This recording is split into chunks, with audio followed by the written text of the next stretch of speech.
almost always at some point results in an expo going up. So we're going to watch here this Blade Master's Windwalk, so he's a pain in the ass to find on the map. But he's going to run around, he's going to start scouting for where this elf player is at. And the elf here, this is another smart move. Now that the elf player has got several units, and he's also up in tier 2 with his panda, he lets his panda do the creeping over at this rock golem. The reasoning behind this, other than obviously getting the panda to level 2, is that a panda at level 2 is a little bit more effective at this point in the game than a demon hunter at level 2 might actually be. Simply because the panda is going to use the drunken haze and really mess up the orc. But one thing to look at, I want you to look up the orc base. The elf player is running a wisp into the orc space, and if we now look down at the elf space, he starts building an Ancient of Wind right then. And what I think is going on is, the elf player is looking up there and he says, wow, it's going to be a while before he has breakers. He's not going to have breakers in time for them to make a difference. So his strategy converts slightly. I really strongly believe, like Soccer originally wanted to do, double Lord Dryads to push the orc player, but instead he makes this conversion because he sees the opportunity. If he's going to have like 3 dots and 3 Dryads by the time the orc player is finally able to get 1 breaker, the orc's not going to have enough to spell near in time for those breakers to be worthwhile. And so it's a better advantage than simply having lots of Dryads in the fight. Now, one thing we see here, we've got our good friend Future is going to come over. Okay, he's found the expo, and he basically knew something like this was going to take place, and that's why if you look at his base, he started a second bestiary. I think what Future's doing in this strategy is he doesn't see this idea of he doesn't see that the concept of dots coming into this fight. So he's going double bestiary because he wants to harass the 2 bases back and forth to make it difficult for the elf to really get all the expansions that he needs for Dryads, or for the elf to have the resources to really go for the bears that he's going to want in this game. Now, if you see down here, the Blade Master's picking an easy unit to kill off. He knows he can take this one, and I'm not sure if he even kills it right now, but he hurts it sufficiently, and later he's going to come back and kill it. But when this fight starts to happen down here, because obviously the orc player wants to push the elf's expansion, we're going to see how this mix of units is very, very effective for night elves. And here, one other thing about raiders, if you look up north, the other thing that the orc is clearly wanting to rely on is how much net he can get out of this setup. If he's got double bestiary raiders, and he's got a Blade Master with this many items, we're talking 3 circles of nobility. That's an extremely strong Blade Master. He can let that unit carry the DPS for him. But what he wasn't counting on here was dots. And if you watch here, he's going to come down. I mean, he's got both of his heroes. He's got a reasonable army, but he's going to try and push down this Tree of Life expansion that's getting set up. But because of the panda's Drunken Haze, which clearly reduces how much these units can do. I mean, if an orc unit has Drunken Haze and it already has a slow attack speed, well, its damage has gone down significantly by how little it gets to attack now. And at the same time, the Breath of Fire does sheer, straight-up damage to units. It's a concept of mass damage.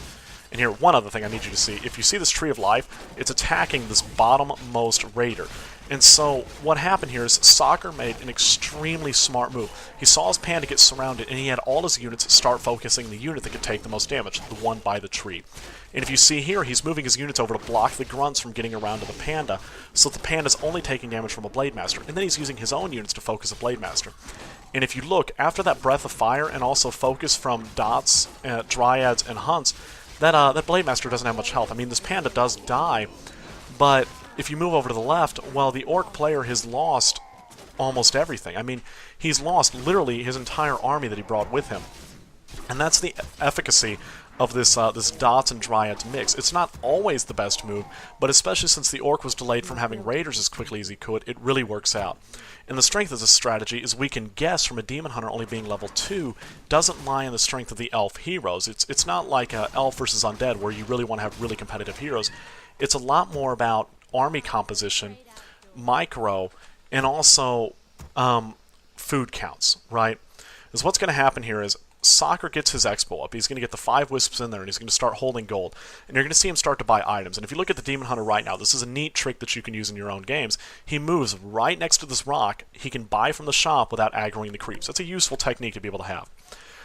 What you're going to see Soccer do here, though, is he's going to keep running around. He's going to try and creep a little bit, but what he's really doing is he's banking a little bit of gold to set up to break 50. And he's also not afraid of a fight. And that's a really important thing to think about, is not being afraid of a fight. because it's not so much the simple fact that his army is, in a lot of ways, superior to the composition of just raiders, but it's a lot more about the fact that because of his expo, he can afford to lose units. And if you see this fight, like, he's not going to hero focus. He's going to win this game not on hero strength. It doesn't matter if that Blade Master levels again. What matters is the Orc player not having enough units to be competitive. And so he just focuses down raider after raider after raider.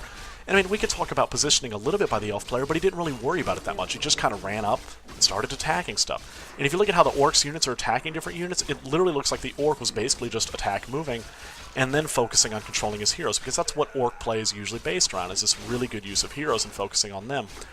Well, whenever an Orc player loses his army because his heroes weren't directly countered, and now all he has left are his heroes against an army and slightly weaker heroes, he's in a bad situation.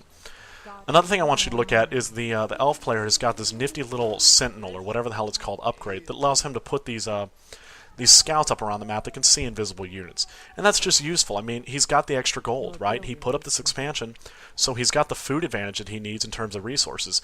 He can break upkeep. That's the beauty of it. An Elf player who's got an expansion can break upkeep against an Orc, train units faster, get unit upgrades, and tech basically all at the same time. It gives the Elf a lot more options.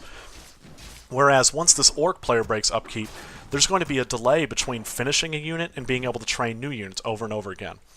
And we're going to see a neat little fight here that's going to take place. The Elf player is literally going to choose to lose units to creeps while fighting here, which I first thought was strange. When I first saw this, the first thought that went through my mind was teleport. I thought the worst thing he could do was sit here and fight. But if you watch, even without killing the biggest creep, the Elf player comes over here and starts focusing down units. And the reason why this works for the Elf is because the Elf has got the expo. The Elf knows that he can train new units up. And when he's losing units, he's really just losing them to creeps, not so much to the Orc. And he's okay losing units to creeps as long as he can take out units from the Orc. And so he's getting experience points all around here. And he's finally going to teleport when he actually gets worried about his Demon Hunter dying. I mean, that's really the smart time. A level 3 Demon Hunter is going to take too long to come back. And even more importantly, this is the time of game where he needs to get ready to push. If we look over at Future's food count, Future's sitting at 37 food with 2 units training, right? Whereas the Elf player, Soccer, is sitting at